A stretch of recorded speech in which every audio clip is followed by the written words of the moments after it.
저를 높이고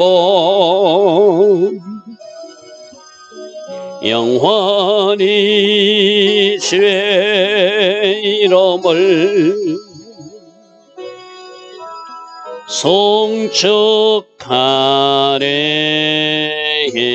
왕이신 나의 예수님, 왕이신 나의 예수님, 내가 저를 높이고 영원히 제 이름을 송축하리이다. 왕이신 나의 예수님, 왕이신 나의 예수님, 내가 저를 높이고 영원히 제 이름을 송축하리이다. 왕이신 나의 성령님, 왕이신 나의 성령님, 내가 저를 높이고 영원히 제 이름을 송축하리이다.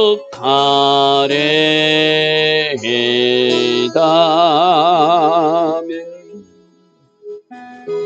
좋으신 아버지 하나님, 오늘도 여전한 은혜, 새벽 은혜 우리에게 허락하여 주시니 감사합니다. 날마다 새벽마다 우리를 깨워주시고 날마다 새벽마다 말씀으로 우리를 공급하여 주시고 날마다 새벽마다 성령으로 기름 부어주시며 날마다 새벽마다 오늘 필요한 그 은혜, 일용할 양식의 말씀을 우리에게 허락하시니 감사합니다. 오늘도 감사로 시작하는 하루 되게 하시고 오직 하나님을 예배하듯 하루를 살아내게 하시고 하나님 주신 말씀에 순종하는 하루 되게 하시고 믿음으로 반응하고 기도로 정진해 나가는 우리 주님이 원하시는 이제 낮잡아 굳게 서는 주의 자녀들로 다 살아가게 하옵소서. 오직 성령으로 다스려 주시고 오직 성령으로 인도하여 주실 줄 믿사옵고 예수와 하마시아 이름으로 감사하며 기도드리옵나이다. 아멘. 오늘도 새벽에 일어나 하나님을 예배하는 여러분들을 축복합니다. 새벽에 일어나 하나님을 먼저 예배하고 또 새벽에 하나님 앞에 기도로 구하는 여러분들을 복되다 할 것입니다. 바로 여러분들이 복받은 사람들이죠. 자, 오늘은 이사야서 21장 말씀입니다. 이사야서 21장 말씀은 역시 바벨론에 대한 심판인데 우리가 앞에서 13장과 14장에서 바벨론 심판 이야기를 살펴보았거든요. 그것들은 바벨론 심판에 초점을 좀 맞춤 이야기라면 오늘 이야기는 메대와 바사를 사용해서 심판하시면서 바벨론으로 인하여 핍박받던 나라, 고통 가운데 있던 그 나라들에게 좀 소망을 주는 그런 메시지로서의 바벨론 심판 이야기입니다. 자, 여러분들 오늘 21장이니까 우리 13장으로 잠시 한번 돌아가 보겠습니다. 우리 예전에 살펴봤던 몇 가지 말씀만 살펴볼게요. 13장 1절 보니까 아모스의 아들 이사야가 바벨론에 대한 받은 경고라. 13장에서 바벨론 심판에 대한 이야기를 들었어요. 그죠? 자, 6절 보십시오. 너희는 애곡할지어다 여호와의 날이 가까웠으니 전농장에서 멸망이 임할 것이라. 바벨론 심판에 대한 선포가 있었어요. 그때 10절을 보니까 하늘의 별들과 별무리가 그 빛을 내지 아니하며, 이거는 종말에 일어날 현상이기도 하지만 어떤 거라고 했죠? 빛이 사라졌다는 것은, 어둠이 임했다는 것은 바로 심판이 임한다는 이야기라고 했어요. 그죠? 13절 보십시오. 그러므로 나 만군의 여호와가 분하여 맹렬히 노하는 날에 하늘을 진동시키고 땅을 흔들어 그 자리에서 떠나가게 하듯이 바로 세이크하는 일이 일어난다고 그래서 그죠? 바벨론 제국이 하나님이 흔들어서 썰어버릴 것이라는 거예요. 없애버릴 것이라는 거예요. 18절 보십시오. 베대 사람이 할로 청년을 쏘아 죽이며 태의 열매를 공의히 여기지 아니하며 아이를 애석하게 보지 않는 잔인한 심판이 있을 것이다. 잔인한 심판이 있을 것이다. 22절 보십시오. 그의 궁성에는 성냥이가 부르짖을 것이고 화려하던 궁전은 덜깨가 올 것이며 그의 때가 가까우며 그의 날이 오래지 아니할 것이다. 13장에 막 이런 심판의 이야기가 무슨 이야기에 있었어. 그죠? 이게 바벨론이 심판한다. 종말에 바벨론 제국을 심판하는 이야기와 연결된다. 그래서 그죠? 자, 그 왕은 어떻게 심판하는가? 14장 9절 보십시오. 지옥이 기다리고 있다는 거예요. 서울이 기다리고 있다고요. 9장 보니까 아래의 서울이 너로 말미암아 소동하여 네가 오는 것을 영접하되 그것이 세상의 모든 영웅을 너로 말미암아 움직이게 하며 열방의 모든 왕을 그들의 왕제에서 일어서게 하더라. 그곳에 먼저 가 있던 지옥에 가 있던 열방의 왕들이 바벨론 왕도 오네 하고 막 환영하는 영접하는 그런 일이 있다는 거예요. 그러면서 12절에 너 아침의 계명성처럼 태양이 떴는데도 사라지지 않고 빛을 발하려고 교만을 떨던 너야. 바로 사단을 상징하는 이 계명성이 바벨론 왕을 상징하는 거라고 그랬어요. 그죠? 어찌 그리 하늘에서 떨어졌으며 너 열국을 엎은 자에 어찌 그리 땅에 찍혔는고. 하나님이 교만한 자를 심판하신다고 그랬어요. 그죠? 왜 교만한가? 네가 네 마음에 이르기를 내가 하늘에 올라 하늘이 무별 위에 내 자리를 높이리라. 내가 북극 지폐의 산 위에 앉으리라. 가장 높은 구름에 올라가 지극히 높은 이와 내가 같이 그 자리에 하나님처럼 되겠다고 교만을 떠던 그를 하나님이 심판하시고 심판하셔서 19절 보십시오. 오직 너는 자기 무덤에서 내쫓겠으니 가증한 나무가지 같고 칼에 찔려 돌구덩이에 떨어진 죽음들에 둘려서 있는 밟힌 실체와 같다. 무덤 속에도 들어가지 못하고 시체가 버려진 신세가 될 것이다. 20절 내가 내 땅을 망하게 하였고 내 백성을 죽였으므로 그들과 함께 너는 안장되지 못할 것이다. 바벨론 왕에 대한 심판 이야기가 14장에 있었고 바벨론 나라에 대한 심판 이야기가 13장에 있었어요. 그렇게 심판할 것을 예언하고 나서 오늘은 그렇게 핍박받던 메대와 바사야 이제 너희들을 사용해서 내가 심판할 것이다. 이스라엘 백성들아 저 바벨론은 망한다. 그러므로 소망을 가지라. 그런 이야기가 오늘 21장에 연결됩니다. 자, 21장 말씀 보겠습니다. 21장 보니까 해변 강야에 관한 경고라. 여러분 우리가 앞에서 애굽 심판할 때 그 애굽의 그 나일강을 바다로 표현했어요. 그죠? 그 사람들 그때의 시각으로는 너무나 큰 강이라 바다처럼 여겼어요. 여기도 역시 해변이라고 하는 것은 이 바벨론 나라가 여러분 지도 잠시 볼게요. 다음 지도를 보면은 저 가운데 바벨론이 있죠. 그죠? 저 바벨론을 사용해서 아수를 심판한다고 그랬어요. 그죠? 근데 저 바벨론은 저 메대와 바사 두 나라를 사용해서 또 심판한다고 해서 우리 앞에서 한번 지도 보았던 거예요. 이 바벨론 나라에 있던 강이 티그리스 강하고 유프라데스 강이 있었어요. 큰 강이 있으니까 마치 사람들은 그 큰 강을 바다로 생각한 거예요. 그래서 오늘 본문도 해변 강야라고 표현해요. 이런 것들은 이제 주석가들이나 목사님들이 좀 설명이 필요해요. 해변 강야라? 바벨론은 그 페르시아만을 이야기하는 것이 아니라 유프라데스 강과 티그리스 강이 그 큰 강이 있으니까 저 바벨론 제국은 마치 바다로 둘러싸여 있는 나라로 인식했기 때문에 오늘 본문에서 21장 1절을 보니까 해변 강야에 관한 역시 바벨론에 대한 경고예요. 적병들이 광야에서 쫓아올 것이고 두려운 땅에서 네게버 헤로헬이 바람처럼 몰려오게 될 것이다. 아까 지도에서 보았던 어떤 나라들? 바로 메대와 바사 이 나라들이 하나님이 사용하시니까 이제 바벨론을 심판하는 나라로 온다는 것이죠.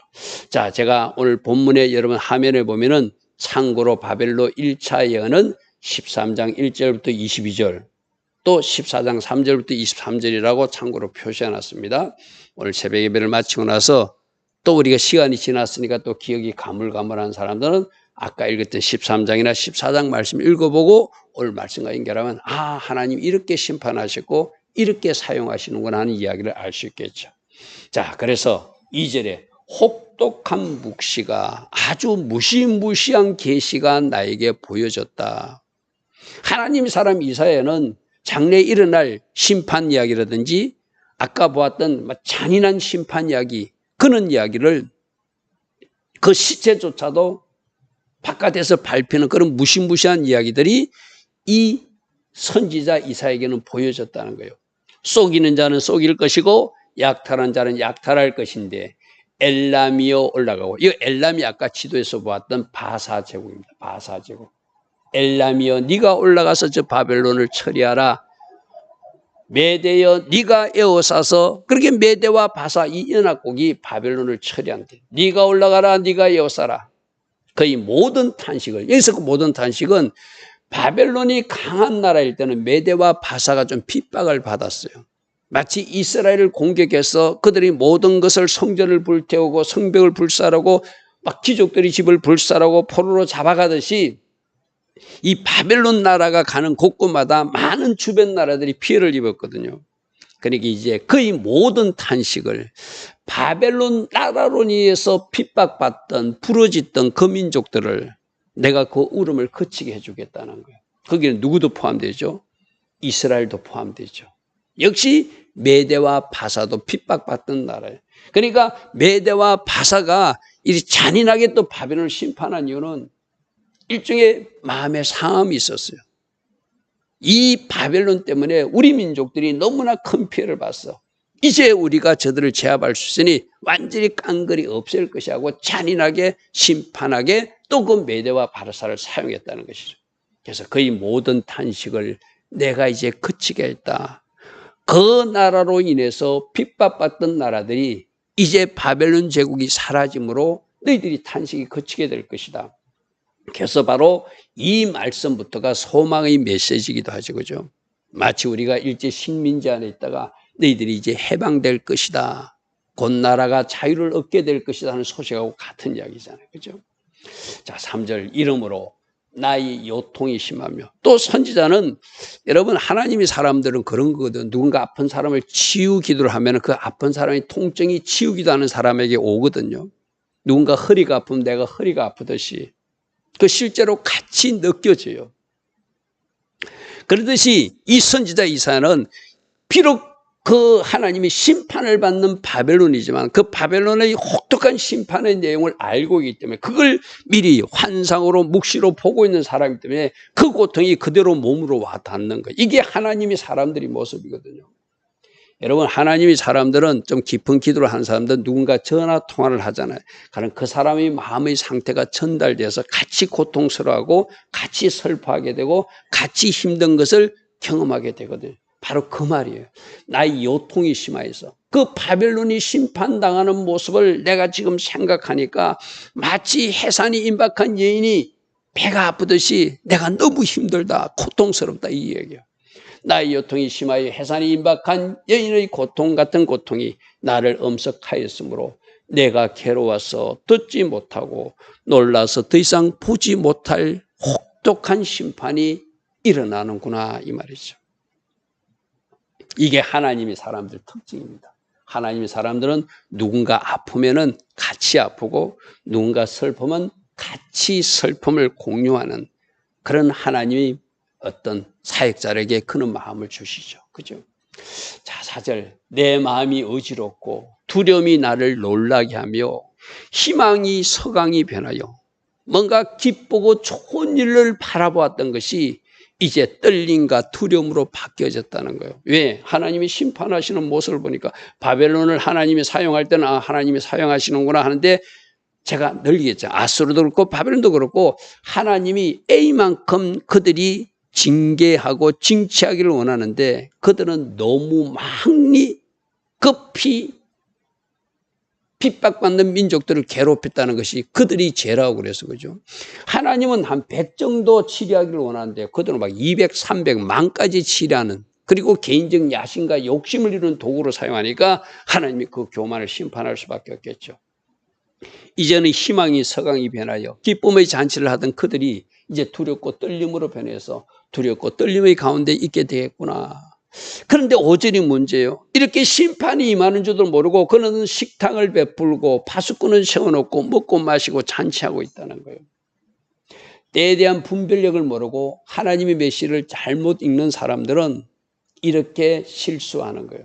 지금 하나님은 징계하시기 위해서 메대 군대와 파사 군대를 공격하게끔 준비시켰는데 이 바벨론 군대는 먹고 마시고 잔치하고 있는 거예요. 먹고 마시고 잔치하고. 그들이 식탁을 베풀고 파수꾼을 세우고 먹고 마시다. 여러분, 대부분 망하는 나라는 심판당하기 전에 이렇게 살아요. 먹고 마시고 쾌락과 방탕한 삶을 이어가고, 그래서 그들이 잔치할 때 하나님은 그들이 잔치를 뒤엎어 버리시는 하나님이거든요. 그죠? 그렇게 지금 어느 때인지를 알지 못하고 사는 거예요. 우리도 지금이 울 때인지 지금이 잔치할 때인지 때에 대한 분별력을, 시세를 알고 살아야 되거든요. 지금이 무엇을 해야 할 때인지를 아는 사람, 그 사람이 하나님의 사람들이에요. 늘 성령으로 인도받고 늘 깨어있어서 하나님이 원하시는 그 모습은 어떤 모습이고 하나님이 지금 무엇을 하기를 원하는지 날마다 성령님께 묻고 그렇게 살아내야 되거든요. 근데 지금 하나님은 A라는 일을 하기를 원하시는데 하나님의 뜻과 전혀 무관하게 엉뚱하게 B라는 일을 하면서 시간 낭비하고 또 사치와 방탕에 빠지고 잔치하고 춤추고 있다면, 아니다, 지금은 울 때다. 지금은 울 때다. 지금은 태수바 기간이다. 5784년 대속절이 앞으로 다가오고 있다. 지금 때에 맞는 삶을 살아야 된다. 우리 주님이 그렇게 말씀하세요. 그죠? 그들은 식탁을 베풀고 파수꾼을 세우고 먹고 마시고 있대요. 너희 고관들아 일어나 방패에 기름을 바르고 전쟁을 준비해야 되는데 뭐 하고 있니? 너희들은 때에 대해서 잘 모르겠구나. 이렇게 모르고 망각한 채로 사는 것도, 혼미한 마음을 주는 것도, 분별력이 없는 것도 하나님 심판하는 방법 중에 하나지. 그죠? 주께서 내게 이르시되 이사야 보고 말합니다. 네가 파수꾼을 세워서 이제 저 메대와 바사가 어떻게 쳐들어온지를 네가 지켜보고 파수꾼으로 지켜보게 하고 파수꾼이 너로 보고하게 하고 선지자 이사야 너는 그것을 나에게 또 보고하라. 뭐 이렇게 말하는 거예요. 주께서 내게 이르시되 가서 파수꾼을 세워라. 그래서 그 파수꾼이 보는 것을 보고하게 해라. 무엇이 일어나는지 파수꾼을 보내서 그 바벨론 나라가 어떻게 되는지를 보라 이 말이죠. 마병대가 쌍쌍이 오는 것과 마병들을 두 줄로 공격하는 것이 메대 반사 군사들이 그 공격하는 하나의 어떤 형태였답니다. 마병대가 쌍쌍이 오는 것과 나귀떼와 약타떼, 이것도 군사용으로 지금 쓰임받는 것을 보거든 귀 기울여 자세히 들으라 하셨더니 파수꾼이 사자같이 부르짖기를, 이 장래에 일어날 일을 지금 예언하고 있는 것이죠. 파수꾼이 보고 지금 마병대가 몰려오고 있습니다. 나귀떼가 몰려오고 있습니다. 바벨론선이 곧 함락될 것 같습니다. 그 소식을 전하는 이야기요. 내가 낮에는 늘 망대에 서 있고 밤이 새도록 파수하는 곳에 있었더니 보소서 말씀하신 대로 마병대가 쌍쌍이 오고 있습니다. 어떤 군대? 메대와 파사 군대가 오고 있습니다. 그가 대답하여 이르되 이제 드디어 바벨론이 함락되었구나 바벨론이여 하더라. 이제 망하는 장면이 지금 이사야는 그림으로 보고 있는 것이죠. 그러니까 그들이 섬기던 신상들도 다 부서지겠죠. 그들이 조각한 신상들이 다 부서져 땅에 떨어졌도다. 하나님 우리가 아파본 대로 그들이 이제 들짐승들이 차지하는 궁정이 되고 그들이 집에 짐승들이 오고 사람들은 없고 그런 심판, 잔인한 심판, 청년들까지 아이까지 잔인하게 죽어나가는 그 심판이 지금 오고 있는 모습을 지금 미리 보고 있는 것이죠. 그죠? 자, 10절입니다. 10절이 무슨 말씀인가 하면은 바로 내가 짓밟은 너라고 해서 이스라엘을 말해요. 내가 저 바벨론 군대를 사용해서 너를 징계했다. 하나님은 저 바벨론 군대가 필요해서 이스라엘 백성을 징계하는 수단으로 짓밟았다는 거예요. 마치 타작마당에서 타작하듯이 내가 타작해서 도리깨질로 너를 쳤던 바로 너 이스라엘이요. 이제 내가 이스라엘 하나님 만군의 여호와께 들은 대로 하나님이 타작했고 하나님이 짓밟았어. 누구를 사용해서? 바벨론 군대를. 그러나 이제 그 바벨론 군대를 하나님이 이렇게 심판하신다는 소식을 누구에게 전하고 싶다는 거예요? 이스라엘 백성들에게 전하니 이제 너희들도 고국으로 돌아가는 일이 있을 것이다. 약속대로 70년이 차면 내가 돌아간다고 하지 않았냐. 너희들이 돌아가서 성전도 짓게 될 것이다 하고 지금 소망의 메시지를 10절 나 만군의 여호와께서 들은 대로 내가 너희에게 전하노라. 할렐루야 아멘. 이렇게 이 10절이 오늘 본문이 바벨론 심판하는 이야기 중에서 이 10절 남유다 백성들에게 소망을 주는 메시지로 끝내요. 너희들을 괴롭혔던 내가 저 바벨론 군대를 사용해서 짓밟았었다. 내가 저 바벨론 군대를 사용해서 타작마당에 도리깨질을 하듯이 너희들을 징계한 것이 나 하나님이다. 그러나 이제 때가 되었으니 저 바벨론 군대를 내가 치워버리고 심판해버리고 너희들을 이제 너희들 나라로 약속한 대로 돌려놓겠다. 이 소망의 메시지를 이스라엘 백성들에게 주고 있습니다. 자, 하나님은 항상 두 가지죠. 심판하시지만 누군가 구원할 사람, 남길 사람에는 희망의 메시지를 주시는 하나님이시죠. 그죠?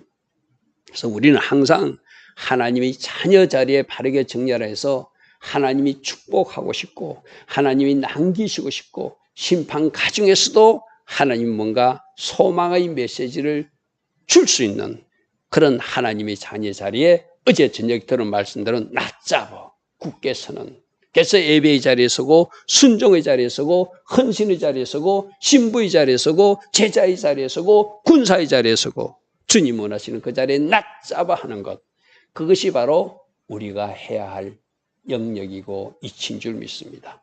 좋으신 아버지 하나님, 바벨론 멸망에 대해서 두 번째 예언을 우리로 듣게 하십니다. 그러나 이스라엘 백성들에게는 소망의 메시지로 오늘 말씀을 마감하고 있습니다. 주님, 늘 주님 원하시는 이치에서 주님 주신 축복의 말씀을 잘 받아 그대로 살아내고 그 말씀 때문이라도 주님의 제자 자리를 잘 지켜서 하나님께서 사용하는 사람, 하나님께서 남기고 싶은 주님의 신부들로 살게 하옵소서. 예수와 하마시아 이름으로 감사하며 기도드리옵나이다. 아멘. 지금은 우리 주 예수 그리스도의 크신 은혜와 하나님 아버지의 영원하신 사랑과 성령 하나님, 오늘도 우리 안에서 내주하시며 늘 성령으로 조명하시고 기름 부어주시고 지혜 주시고 성령 충만의 복으로 함께하여 주시는 그 은혜가 오늘도 새벽에 일어나 하루의 첫 시간 하나님 앞에 예배로 시작하는 복된 주의 자녀들 머리머리 위에 이 땅에 깨어있는 모든 성도님들 위에 지금부터 영원토록 영원히 함께하여 주시기를 간절히 축원하옵나이다.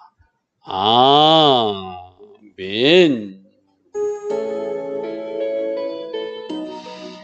주님 감사합니다. 심판 가운데도 소망의 메시지를 주시는 이 주님의 음성에 귀 기울이며 오늘도 주님이 원하시는 이치에 낮잡아 할 수 있는, 바르게 설 수 있는 생명을 담은 집으로, 어려움을 담은 집으로 서 있게 하옵소서.